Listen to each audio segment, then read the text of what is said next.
la ristrettezza economica, la difficoltà, la stanchezza fisica, tutto, mi dà di viverle con una speranza, la speranza che tante persone non hanno, mi dà di non suicidarmi se io a fine mese non arrivo, ma mi dà di sperare in Lui, mi dà di sperare che Lui è provvidenza e Lui veramente provvede. E di tutto quello che è, di questa possibilità in più che mi dona a un semplice ragazzo che non lo conosce. L'esperienza è quando si rifugia nell'altro, ma il Signore non ci abbandona. Il Signore, noi se non lo vediamo, questo non vuol dire che Lui non è con noi. Il Signore mi ha salvato e io spero sinceramente che tanti altri che come me vivono questa situazione possano essere salvati. Tu sei più bello,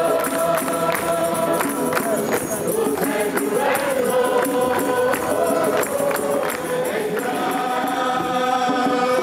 e la regina, il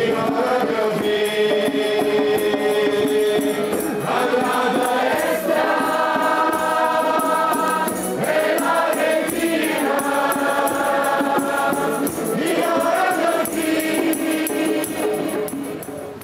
E la domanda è: che cosa è per te la Chiesa? Molto breve, se c'è qualcuno che vuole dire che cosa è per lui la Chiesa, che esperienza ha nella Chiesa, se è un'esperienza positiva, negativa. Grazie. Qualcun altro, coraggio.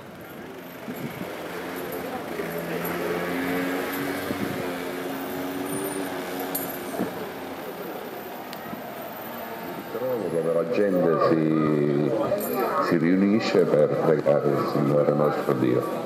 Lei ha rapporti con la Chiesa, un'esperienza personale con la Chiesa? Beh, in realtà sì, che me credente in Dio entro la Chiesa. Quindi il motivo per cui frequenta è perché crede in Dio, perché si aspetta qualcosa? Che credo in Dio.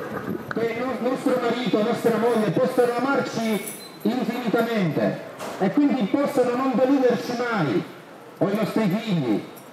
E invece tante volte noi sperimentiamo che non è così, perché anche loro sono delle persone che possono sbagliare, che si accolla i tuoi sbagli, perché ti ama, perché prova un amore immenso per te. Questo significa essere nella Chiesa, aver sperimentato questo. Le persone che oggi sono qua perché questo amore l'hanno sperimentato.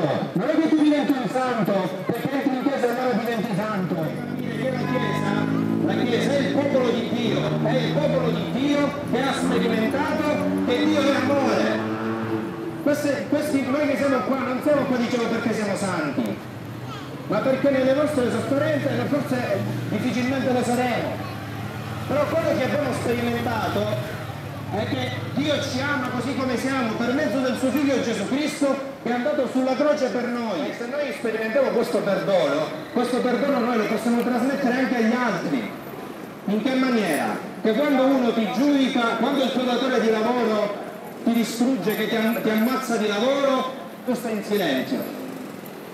Come è stato lui? Io lo sto ammazzando di lavoro e questo non si lamenta, sempre col sorriso sulle labbra, sempre felice, sempre contento. Ma come mai? La gente se lo chiede questo, la gente questo se lo chiede, e questo se lo chiede quando vede persone che vivono l'amore di Cristo nelle loro debolezze. E per avere questo amore bisogna essere giusti, aggiustarsi alla volontà del Signore, e non come uno spettacolo per il mondo, e se è il caso anche per uno spettacolo per il mondo, essere rifiutati, essere perseguitati, fare i pagliacci in una piazza per il mondo, però questo vale la pena non più per perdere l'orientamento, se non per trovare la vera vita in Cristo, per essere giusti come Lui, giusti in Lui.